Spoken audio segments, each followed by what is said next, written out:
Hey, everybody. Thank you for joining us again. If you're losing track of the days, as Segi was, it's Monday. And welcome to Schweiger Live with members of Straight No Chaser. And they've been gracious enough to bring some music into your home before we jump into the wines. If you haven't already, today we are going to be tasting Schweiger 2017 Chardonnay as well as 2015 Cabernet. It's a two for Monday. So in the meantime, if you haven't opened them yet, go ahead and open them up. And Segi, you want to tell us what you guys are going to be singing? Well, playing that you sang. Sure.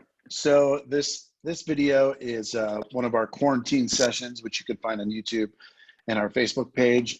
But this one was special because of a certain person who passed away. I think it was 2 weeks ago now. Time is just, it's either standing still or flying by. I can't quite tell. But the one and only Bill Withers passed away. And, you know, his music has been a staple in our shows for years now.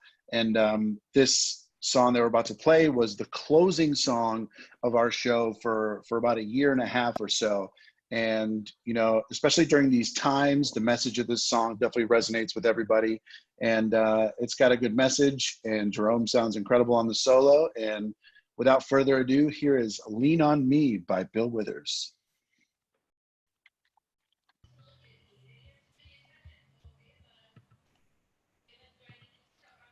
One, two, three.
We all need someone to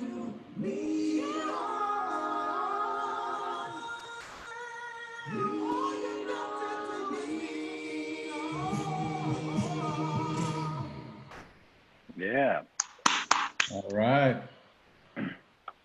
Nice. So that's Lena from our quarantine sessions. Like I said, you can find it on YouTube, SNC Music, Facebook page, all that good stuff. So that was fun. So who's putting together all the technology for that? Because I've been hearing a lot of people saying, "Oh, well, we should be able to do rehearsals like that." They don't understand technology is not there for us to do Zoom meetings and all be in sync like that. So the process is, I basically sit down in front of my computer just as so. I open up Photo Booth, I hit record. I open up my recording software. I use Logic. Hit record, sing the song down, fire that off in an email to an editor who puts it all together with the rest of them. And then we are the Brady Bunch, and we are up there on the screen singing together. Trust me, we tried rehearsing and singing on Zoom, and it was a horrific, hilarious failure. It was great. We have video of that too, Andy. I can imagine. I had a virtual happy hour with a lot of alumni from the Aggie Marching Band on Saturday. Well, it was supposed to be picnic day, and somebody tried to start everybody singing Aggie Fight, and most everybody was in tune, but nobody was following the director, which is somewhat normal. Yeah. Fantastic. Well, hey, so you guys had some fun tastings going on the last couple of weeks, and I'm glad to have you back with me today to dive into some Chardonnay. Yeah, thanks for having us. We're excited. This one's been circled on my list, Andy. Oh yeah, I've been fighting my wife off this for what's been a month now, which is no easy task in quarantine. Yeah, seriously. We've got an internal calendar we keep for the wine activities that we have, and I've been looking forward to this one for a minute. So this is going to be a fun day, and I know you've had some tastings yourself with a few other special musical guests. How's that been going? It's been going great. It's been a lot of fun. I mean, as a jazz musician, actually, I was blown away when some of these cats started responding to my emails or Facebook requests going, well, yeah, love to. Last week, Gordon Goodwin and Vanjie Gunn came in, and Paula was trying to text me, and I was ignoring her because Gordon and I kept going down the rabbit hole. We found out in the middle of it, I found out that Gordon used to be part of the Disneyland saxophone quartet. And I said, what years? And it turns out that he was actually part of the quartet that inspired me to start playing saxophone all those years ago. How about that? And so the rabbit hole just got deeper and deeper. Yeah. And, we planned these thing about 45 minutes. No, an hour and a half later, we realized, I suppose we should wrap up. Sounds like one of our tastings where we say, listen, guys, we're going to keep this to 15 or 20 minutes. We have never gotten anywhere close. No.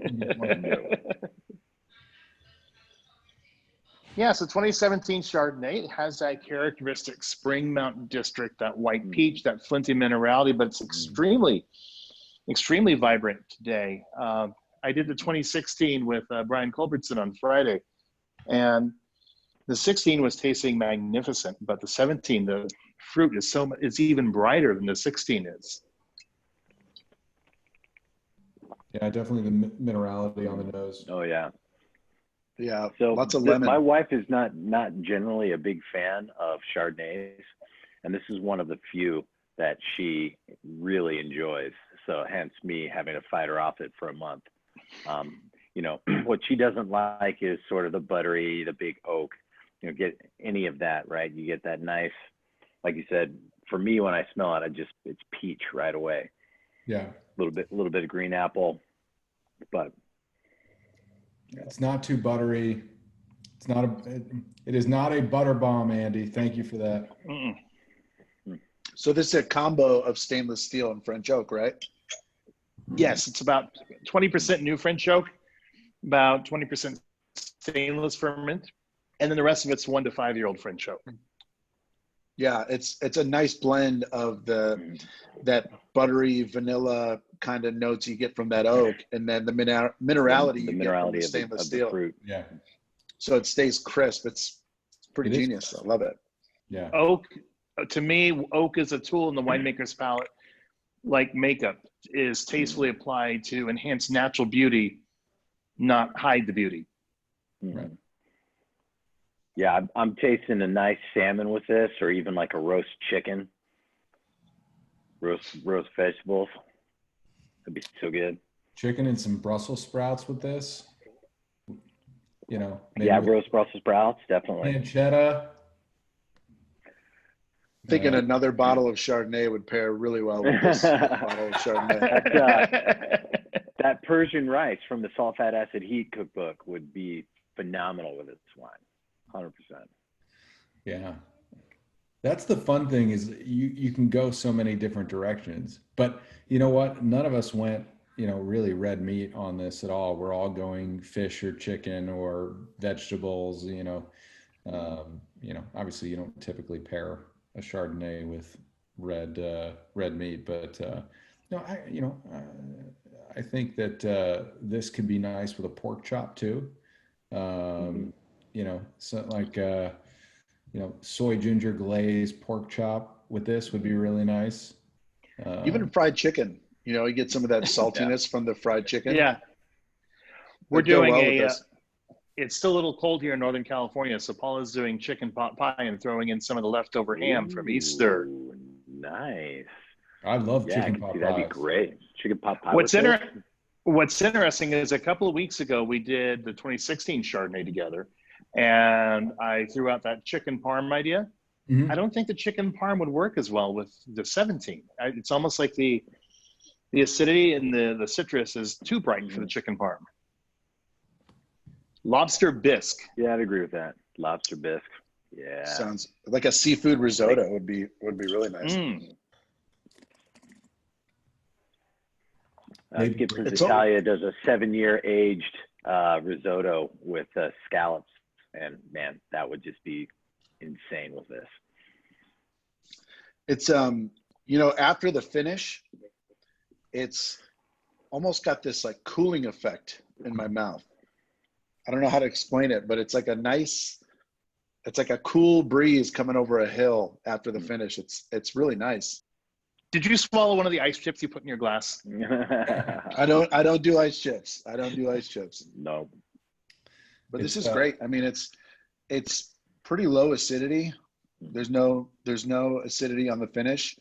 I mean, you could easily polish this bottle off, which I'm definitely on my way to doing quickly and not even really realize it. What's the alcohol on it? 13.9? 14 something. 14? It's 13.9 on the label. So it'll sneak up on you fast is what you're saying. Maybe. What's interesting is now that Segi made that comment about cooling, maybe psychosomatic, but I'm getting in the back palate almost a little bit of a eucalyptus aroma. Yeah. I'm getting that might be what that is. A coating of the tongue.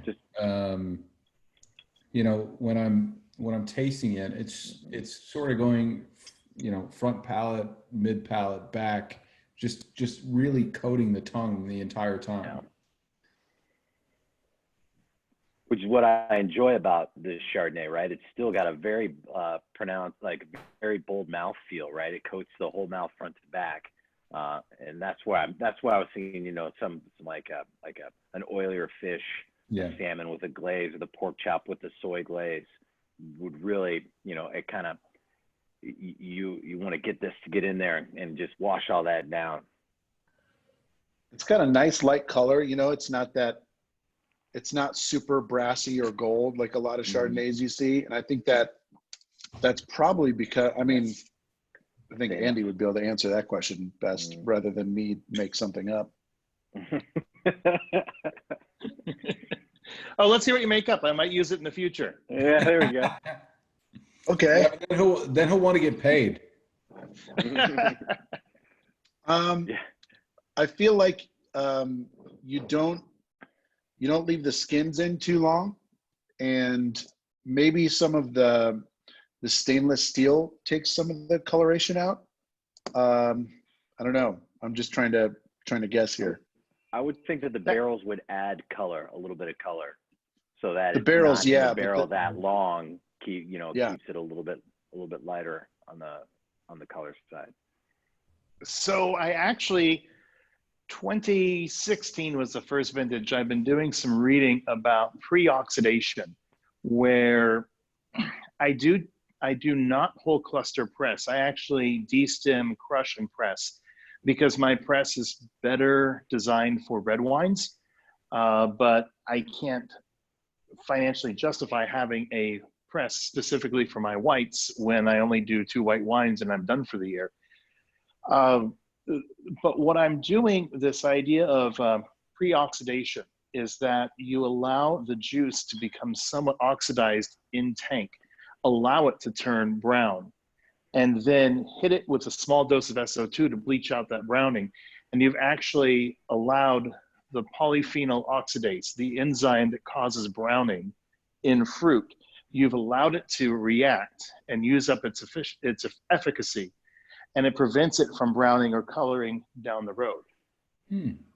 So it's something they started doing in Burgundy in 2014 vintage, and I read about it and said, hey, that makes a lot of sense. So I tried it in 2016. So we are actually allowing the juice to not stay golden, to let it get a little bit of brown to it, and then adjust that with SO2 while it's still juice before we even ferment it. I was literally going to say all that before DR jumped in about the barrel thing and cut me off. I was going to say, Sig, we're both wrong. But no, Segi, with the less skin contact, that's a part of it too. Segi, that's a D- for you. I'll take it. That's passing, right? I don't even know. I'll give him a B+. I just went down the rabbit hole. He's great on a curve. That's right. So I see 484 cases produced on this. Kind of where does that fall in your portfolio as far as production for Schweiger? Pretty small. Chardonnay, actually, prior to 2017, Chardonnay used to be our second largest production. We used to have 4 acres planted to Chardonnay, and we were doing about 1,000 cases of Chardonnay a year. And I had no problem selling 500 cases of Chardonnay a year. Problem was that second 500, what to do with it. So actually, after the 2016 harvest, I sat down with my dad and said, Dad, we keep hitting our head against the wall trying to sell Chardonnay. Why don't we transition one of the blocks over to another varietal? So after 2016, we ripped up one block that was a little colder production. It would sometimes come in halfway through Cabernet harvest. And so that is now planted to another varietal. And the first vintage of that will probably be our 2019 vintage. Are you at liberty to say what it is? You're going to think I'm crazy. Okay. Pinot Noir. Whoa. Oh. Well, I'm excited. Well, I mean, it would make sense if it was a little colder. You're not gonna plant Cabernet grapes. So, I mean, Pinot does make sense. It does, and it was a long discussion, a lot of soul searching of, so a lot of people started saying, oh, you should do Zinfandel. Spring Mountain District Zinfandel would be amazing. Let me step back. 15, 20 years ago, when I was working at Kane, I used to think, I'm a winemaker. I don't have to worry about marketing. I don't have to worry about economics. I just only have to focus on winemaking. And I'm sure you guys can appreciate that, is that you can never just like I can never just be focused on wine or just focused on grape growing. As musicians, you can't just be focused on the craft. You have to be focused on arranging and singing songs your audience wants to hear, and making sure that you have the income to subsidize your lifestyle so that you can continue to perform. The same thing is with winemaking, and that I can't not think about marketing. I can't not think about customers, and I can't not think about economics. So the idea of a Zinfandel, I would be ripping out Chardonnay that I get a retail of $38 for a bottle, and I would be planting Zinfandel, which would have to be in barrel a year longer, and I'd be lucky to get $29 a bottle for. Mm-hmm. So it wouldn't be a smart business decision. Pinot. There is a cult of Pinot fans out there, and we weren't quite sure what clone would grow well up here. Pinot is very clonally driven. So Dad and I and Mom tasted through, and Paula as well, tasted through several different clones from several different wineries. And the whole time we're saying, okay, that's how that clone grew for them in their terroir. How's it going to grow for us? We don't know until we plant them. So that 2 acres is planted to 3 different clones of Pinot Noir. And the Swan is definitely my favorite. The Pommard is the least favorite, I think, but it also is very unique and distinctive. And I think we have plans for managing that vineyard, that section of vineyard in the future to get more layering out of it. So the plan for right now is that I am going to create a blend of the 3 clones, but I'm considering bottling 10 cases of each clone separate, and then repacking that 10 cases into a 3-pack. So Pinot fans would have an opportunity to buy 100. There'd be 120 of these 3-packs available, where they could try all 3 of the separate clones. But then our main Pinot release would be a blend of all 3 clones together. So Andy, when can we start pre-ordering the Pinot? Yeah, no doubt. It's one of those things. We did a small crop of it off of 2018, and I wasn't happy with the quality. I was very happy with the 2019. The 2018 wasn't bad. We bottled about 15 cases of it for in-house use. It's a nice pool sipping wine, but it's not commercially available. I'm right now planning on bottling the 2019, but I'm waiting to see what the 2020 harvest brings us, because I'm happy with the 2019 quality. But if the 2020 quality is here, why not make my debut be here instead of here? Yeah. So I hear you. I'm still waiting. Make it a 4-pack, right? And include one of the blends, so that you have the 300% plus the blend in one go-to. I've got an idea for you, Andy. So building off of what DR just said, so Jason Wise is the creator of Somm TV. I'm not sure if you're familiar, but they're always he's always creating new content for their streaming service, which has all different wine type things, blind tastings, things about verticals and all sorts of different things. But I think since I'm pretty sure you're a Star Wars fan, right? And I'm the last person that should know this, because I don't even like Star Wars or I'm into it. But I see. Can we block him? I see a series. You're dead to me, Segi. Hold on. I'll redeem myself. I see a series on Somm TV called Clone Wars that is specifically documenting your whole experience with these different clones of the Pinot and offering the variety pack and whatnot. So I think you should reach out to Jason. I think he'd be really into it. I like this. Interesting. Andy, should we tell him that there's actually a Star Wars? I know there's a Star Wars called Clone Wars. That's why I thought of it. Segi, that's the executive produced by the Wine Bros. Mm-hmm. Yeah, 100%. I'd 100% be down for that. I like this idea, Andy. I did want to ask real quick, Andy. You said that one of the one was your favorite, one was your least. What are you looking for in those Pinot grapes? What was attractive to you, and what was perhaps not? The Pommard threw a much heavier crop than the rest of it. So moving forward, we're going to have to monitor the crop level a lot more closely.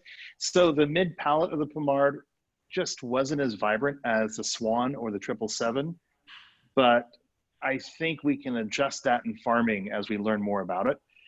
With the Swan, it just had a beautiful color. It had a delightful, delicate fruitiness to it with some floral and great bright fruit to it. So all the things that to me are an amazing Pinot Noir that William Sellium or Belgloss or any other top-end Pinot Noir producer would be proud of. It's something that, wow, here's a curveball. Schweiger, a Cabernet producer, is bringing out a fruity, floral, feminine, yet powerful Pinot Noir. Nice. But we kind of got off the reservation. Do we want to move on to Cabernet? Well, it's just Andy, we just get excited about Pinot. So first off, in closing, I'm really excited that you guys are going to have an estate Pinot, because that's something that makes me real happy. Because I personally go down the rabbit hole on Pinots quite often, where I'll go through, a week or two where I just drink Pinot. Yeah. And I think there's a lot of people out there like that. So the fact that you're adding that to the arsenal is pretty cool. Yeah. Pinot's my go-to, right? It's light enough that it can be a standalone, but it's sort of big enough to stand up to some foods too. So it's one of my go-tos. July, we were in the Burgundy region, and I had an amazing time with the host at Chateau Pommard, and I got a little carried away with my purchasing. So Easter Sunday, we had 2 different Chateau Pommards and a Luc Toulet, I forget, but I found a lot of fun Pinots over there. So yeah, we've been drinking a lot of the Pinots in our own house through this corn wine as well. I'd say that's been 40% of our wine consumption, Pinot. Awesome. I would say that's probably close to what we're doing right now. So I would hear you. 40, maybe even 50% here. I've been drinking less cabs. It's been more Chardonnay, Sauvignon Blanc, Pinot, Petit Syrah. That's where I've been going. Mm-hmm. I've been about 98% cab. No way. No change there. Sorry, I don't live Speaking in LA cab, where it's 70 Good degrees. segue. Good Speaking segue. of cab, Yeah. good segue, Seggy. Segway. The segue. The segue into the cab. What are we Not pouring really. here, Andy? 2015 Cabernet. So this was a very odd year for us because it was the summer was average, but spring was very cold. It was very wet, and we just did not have as good of a pollination and therefore fruit set as we normally would. On the bright side for the consumer, that means less fruit on the vine, more intensity in the fruit. But I think in general, wine lovers are going to find a lot less of the 2015 in Napa cabs available to them. Of course, a lot of wineries have already moved on from 2015. We're in a different release cycle. We're barrel aging 3 years. 15 is a brand new release for us. Most of the country, we're still selling 2014. And I was shocked to see that there's a winery doing their a virtual tasting this evening with their 2017 as a last call before it's sold out. I haven't even bottled my 2017 yet, but I digress. 2015, we only made 1,800 cases. I sold no fruit from that vintage, and I sold no wine in the bulk market in that vintage. Every single grape we grew that vintage wound up going into our finished bottles of wine, which is good because people have asked, oh, you sell wine in the bulk market. Do you sell it because it's inferior, or do you sell it because of it being excess? And occasionally I'll have one lot of wine that doesn't turn out as well as I would like it to.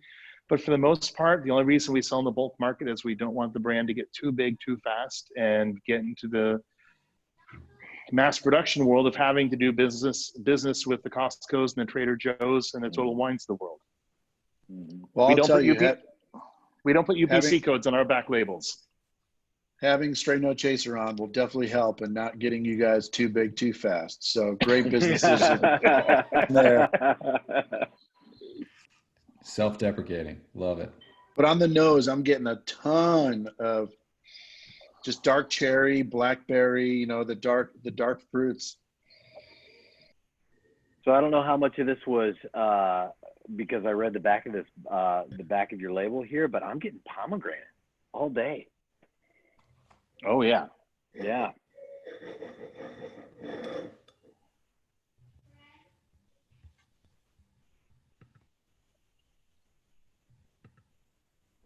Rich, did you dive in yet? I just did my first Sip. well, no, I haven't sipped yet. I'm still I'm still have my nose in the glass. I'm getting some like, I don't know if it's like fig or dates on the finish. Mm-hmm. Definitely fig, as it opens up a little bit. I'm just getting Yeah. that. I'm getting really strong dark fruit on the nose. Yeah. Heavy. You know what would go great with this? You mentioned the dates. I used to use this as a salad addition. You know, your basic chemistry, you have protons, neutrons, electrons. Then in salad chemistry, you have croutons. And then I invented the fruiton.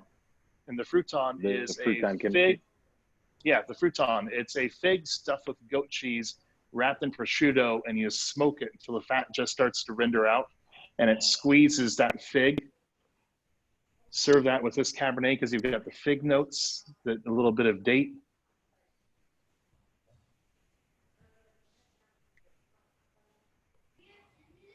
So that first sip, the experience was incredible because as it washed down the palate and cleared, the flavor lingered.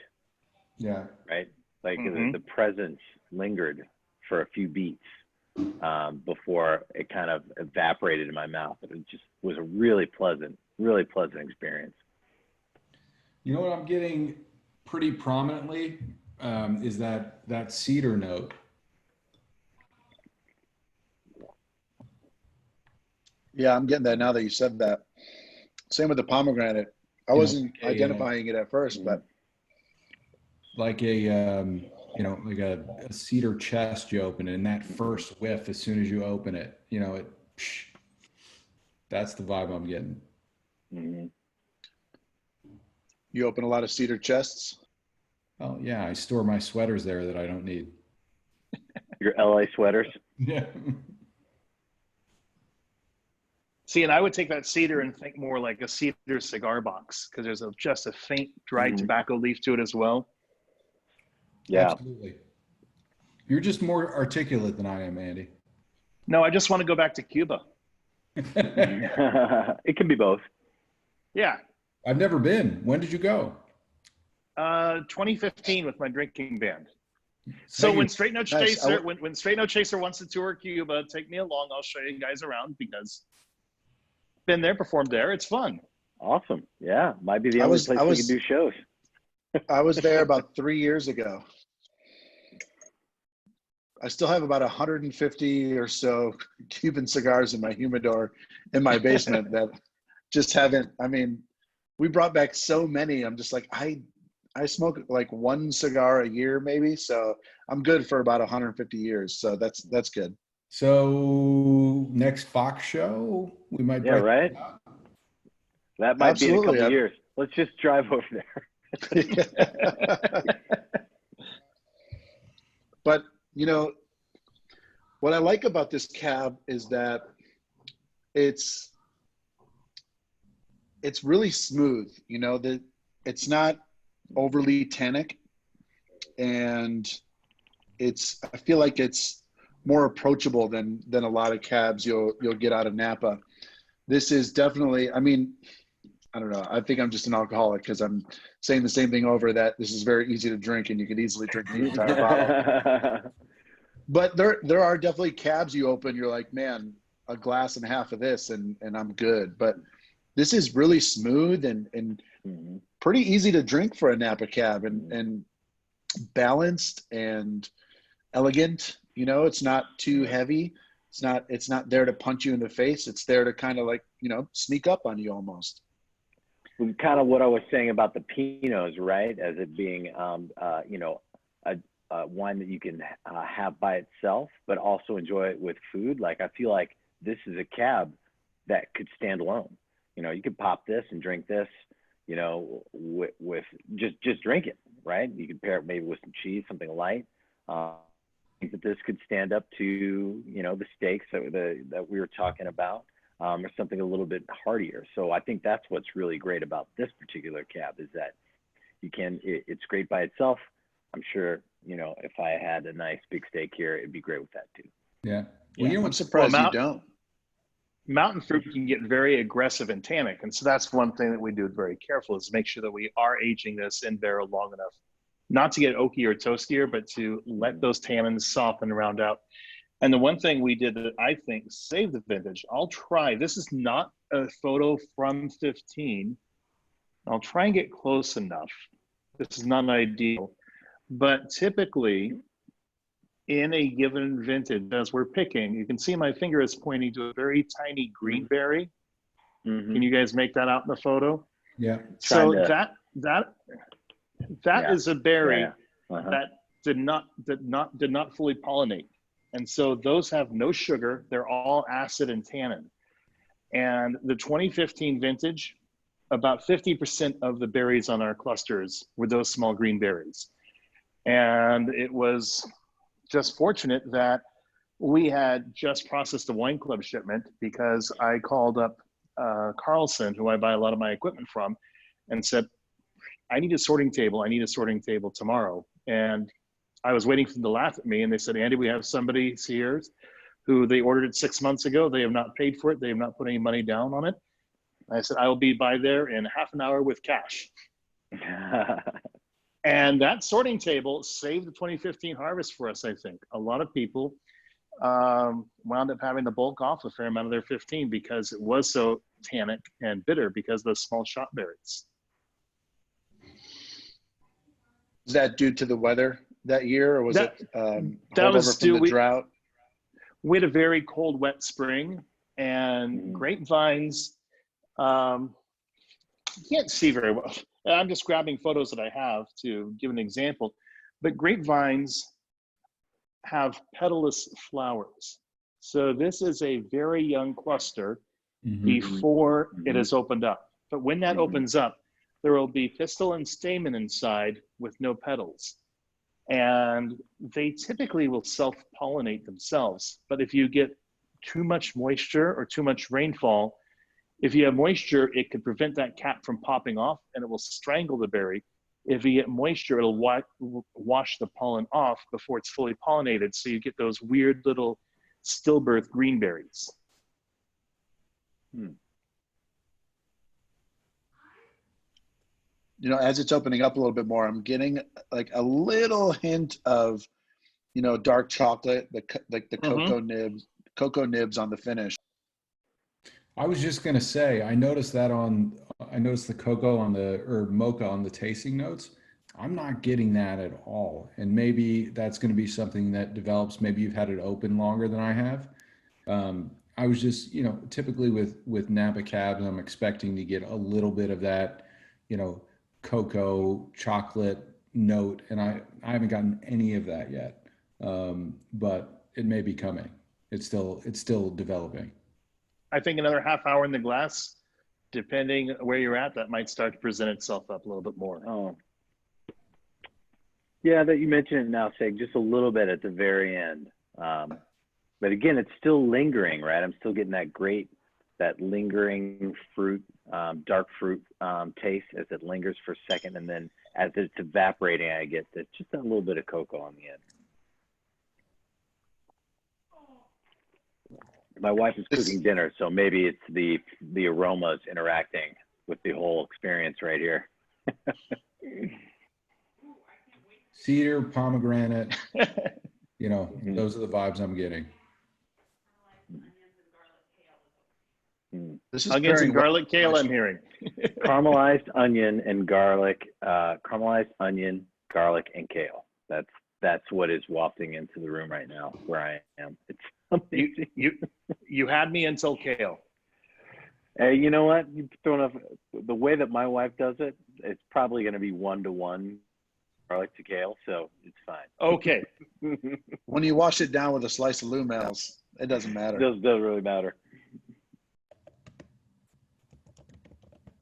What do you guys? So you've got chicken pot pie tonight? Yeah. That's the plan, unless Paul has changed plans. Nope, she's nodding yes. No, she's nodding Okay. no. The plan is the same. Chicken pot pie.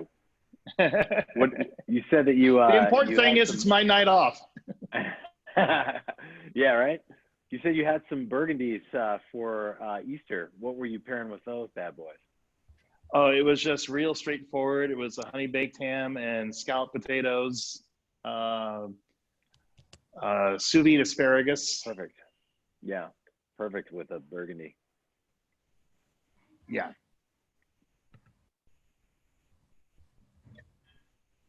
I want to have a second dinner now. You guys got me hungry. No, we're not stopping you, Seg. My roommates like to eat really early. We eat basically like we're senior citizens. His 2 young children, his wife, his roommates.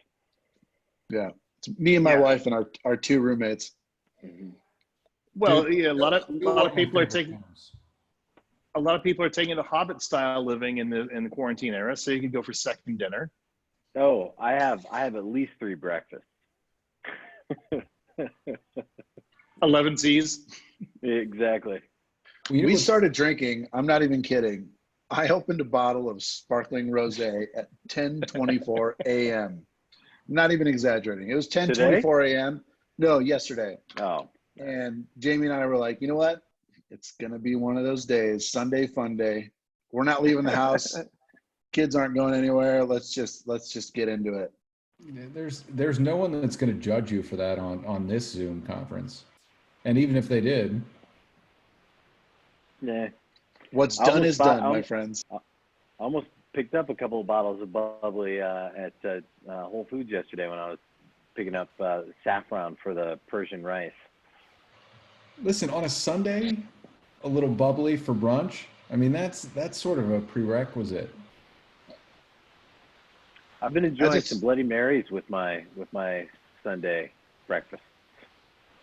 See, I've never been a big bloody guy in the sense that I don't drink a lot of spirits. You know, I'll have a bourbon or a whiskey. Straight on chaser vodka. Straight Well, on the straight on chaser vodka obviously goes really great. But outside of Andy, we sent you a bottle, right? Did you crack it open? You did. It was I crack it open? It's gone. It was very good. Paula, did you have some too? Oh no, we got to get you some more. He drank it all before I even got to it. So I'll ship this one to you, Paul. I showed her the empty bottle at least. But really good vodka, right? Smooth. Very good. Very, very subtle, like herbal notes maybe on the palate. I really enjoy it. Yeah, I mean, I would enjoy that over Tito's any day, and you guys are priced a lot more competitively than that as well. Yeah, we're just not available quite as widely as they are. But you know, little birdie told me we just got distribution in Illinois, so awesome. One step closer to world domination. Dude, we're gonna be in Gibson's before we know it, right, DR? Oh, that's gonna happen. That is happening. Yeah. So as this is opening up, Seg is like back to wine. As soon as they open, yeah. As this is opening up, on the nose, I'm getting a lot of that, Napa leather. Kind of like what we were talking about with Paul, that wet forest, kind of smell when you're walking down that path. Yeah. As it's opening up a little bit more, I'm getting a lot more of that, just walking through a path on the forest after it rains. A little bit of that, some leather, so like some hide. And Segi, I think you mean Pete. Yeah, he definitely means Pete. What did I say? Paul. Paul, yeah, Peter, Paul, Mary, yeah, whatever. Mary, whatever. Who cares? See, and I heard you say Pete, and I was thinking, okay, Pete as in moss forest floor. Yeah, that's what I meant, Andy. Thank you. Okay. Thank you, Andy. That's what I meant. How dare you, David? I translate, Segi. That's scary. I'm getting more of that as it opens up. I'm getting more of that sort of licorice / like star anise thing going on. Yeah,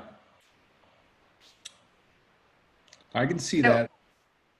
So we had a couple comments. Somebody is drinking the 2015, getting lots of pomegranate, unique and tasty. And then David and Inky say they were having a 2014 cab on Saturday night, and it was, oh my God. We were blown away with the aromas and flavors. Absolutely delicious. I would agree with that one. So what did David and Inky, did they pair it? I'm curious if if they had it, they just opened the bottle just for fun, with food, or they paired it with something. They didn't say, but I'm sure they'll be answering in a minute. Yeah. See, this 2015 cab is pairing really, really nicely with the 2017 Chardonnay. So, I mean, I'm a big fan of that combo. I'll tell you that much. I was just laughing. I was laughing at the way that Dave said parrot as one word. And it reminded me of a joke I heard the other day of a guy who had purchased a parrot that swore profusely, and it was embarrassing him, and the neighbors called the cops on him. So to punish the parrot, he put the parrot in the freezer for 30 seconds. And he pulled the talking parrot out of the freezer and turned to the parrot and said, "Do you apologize for what you did?" And the parrot said, "I am terribly sorry, and I will never curse like that again. I have thoroughly learned my lesson. And more importantly, what the hell did the chicken do?" Nice. I'm telling that one to my boys tonight. Nice. Every night they've started asking for jokes, so I'm definitely gonna. So David and Inky responded. They said, "How fitting, because it is 420." They said, "We drank it alone first and then had it and smoked." Oh, sorry. There's more. It said, "Had it with smoked sausage appetizer and later with a steak." Sorry, it was cut off here on my screen. Different kind of pairing.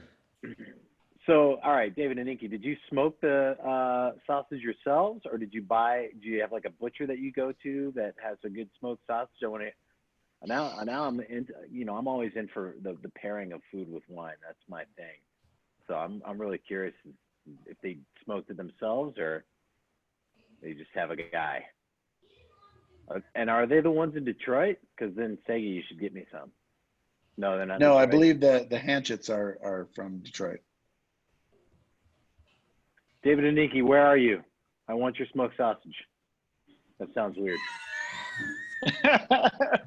They have a Traeger smoker that uses wood pellets. They're in Louisiana near New Orleans. Right on. All right. So Dave, I need your recipe for the rice, the Persian rice. You're gonna have to share that with us. It's the Salt, Fat, Acid, Heat cookbook, right? And it's the Persian rice for all of the listeners, watchers. But if you watch the episode, it's episode 4 on the Netflix series that she actually makes this with her mom. And that recipe is in no small ways very different from the one that is like published, at least online in the cookbook. So we're like going through and we're like, well, wait, hold on. The recipe says this, but this is what they did on the special. So I'm going to kind of do that. And it ended up being just fantastic. Like, I'll give you an example. The recipe calls for, I think, 2 tablespoons of salt in the water as when you boil the rice. But I think it's Samin, her mom, as she's making it, she's dumping, like heaping tablespoons of salt into this water. And she goes, "It should taste like the ocean." I'm like, that's what I'm doing.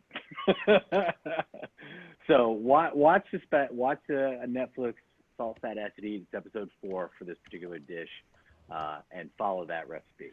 It's very, very good.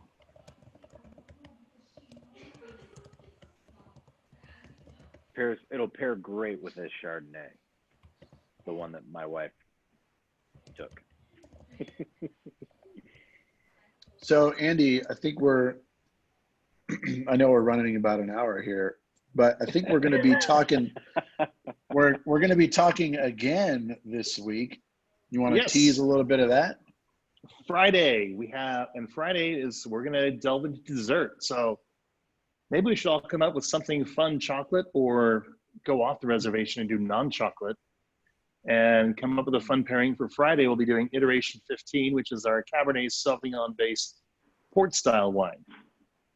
And that'll also be 3 o'clock. Hopefully we'll be Facebook Live, or I'm thinking after this is the second time Facebook Live has failed us, I'm thinking of doing YouTube Live instead in the future. So we'll figure that out in the next few days. And Wednesday, I'm going to do a little bit on Earth Day, since it's being Earth Day, and since we are sustainably farmed and fish-friendly farming certified, I thought we would talk about the Earth a little bit and the environment. And then next week, we'll have more sessions with Morgan James, Michael Langton, and John McLaughlin. We know a few of those people. We do. Yeah, thank you for the intro, guys. Yeah. Yeah. We're gonna have fun. John and Morgan love wine. And John has spent a lot of time in the Valley. So it'll be fun to chat with him. He's Well, also and Mike- hilarious. I hope to be spending some time in the very soon. We'll see. Everybody stay indoors. Let's get rid of this thing so we can get back to normal soon. Yeah, we really need to figure that out, because I mean, I think honestly, in the almost 10 years I've been coming to the Valley, this is the longest I've gone without being there. Well, So- we're anxious to have guests return to us. At the same time, we want them to return when it's safe to do so. So Yeah. 100%. we all just need to be patient. And hey, the bright side is we have loved ones around us. We have plenty of great wine to enjoy. Amen. So And also, Andy, the great thing is that so many wineries are obviously selling directly, opening their cellars with wines that they don't normally offer for sale. Specifically, you guys are doing that as well. So I think, the good thing is we're in the midst of, some trying times, but you guys are doing what you can to help and offering some things that don't normally get offered. Can you tell us a little bit about that? yeah, actually, we just revamped our website, and we've been, with Open the Cellar through Napa Valley Vintners, we've been taking stuff that's normally only available to club members and making it available for a 48-hour period. And starting in May, we're going to start having a library wine of the month, where eventually, once the tasting room is open, we'll be featuring that side by side of something else. And the first Monday in May, I think it's May 4th. Happy Star Wars Day. May the 4th. May the 4th be with you, Andy. Yes, May 4th we'll be doing our first library comparison tasting. So Eric Darius will be joining me, and we're going to be tasting 2004 and 2014 Cabernet side by side. That's awesome. I'm making a calendar note on that right now. Aren't you bottling that day? No, I'm bottling. Well, I'm hand bottling that day, but I should be. If I'm not done in time to meet with Eric Darius, that's why I've got Paula helping me on the bottling line. Yeah. Eric's a great dude. That'll be fun. Yeah, I'm looking forward to it. He and I had a great phone call, and I met him during Brian's Napa Jazz Getaway last year. And you've got two sax players who've been playing sax for a long time, when we spent probably 10 minutes talking about different ligatures. Yeah. That's 10 minutes too long. Says the trumpet player. So That's the trumpet right. player. That's right. Anything that's not talking about the trumpet player is too long. Music right. jokes. Awesome. Ooh. Cool. So we're looking forward to that. We will see you on Friday. Yes, Friday. So you have your Earth Day episode on Wednesday. Which I'm sorry to the people watching that you'll just get me, because I think one of the things, in addition to bringing the fun wine talk into homes, is people have really been enjoying the music. So thank you for sharing that with us at the beginning. And David, you have something queued up that we can say goodbye to everybody with today? We do. I'll let Segi introduce it, and then we'll roll into it. Sure. Alrighty. As your local a cappella group, we'll give you another tune from our quarantine sessions. This is the last one we released, and we release them every Wednesday on our YouTube page, SNC Music. But this one is special because there are a small sect of songs that will always have a special meaning to the members of Straight No Chaser and the audiences at our shows, because at the end of every show, after the encore, we come back out, put the microphones down, and we sing off mic, just using the acoustics of the hall, of the theater. And it's a nice, intimate moment, great way to end the show and have everyone leaving, with that little piece of us that we give them. And this song is one that we used, I think, in the past year. And it's a Carole King classic called You've Got a Friend. So please enjoy our take on that song.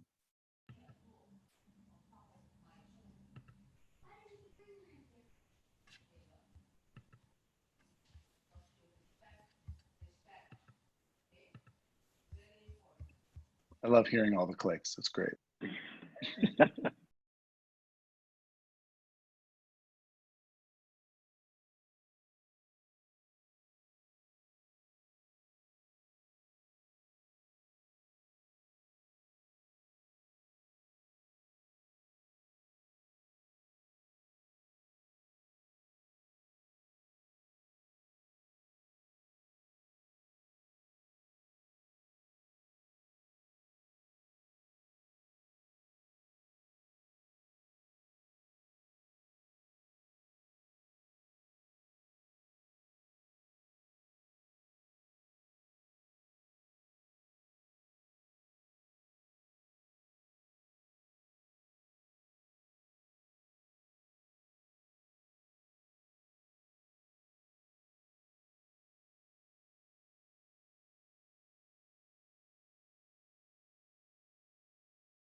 All right. Cheers. You guys got a friend right here. Cheers, guys. Take care. Cheers, everyone. Cheers. We'll see you Friday.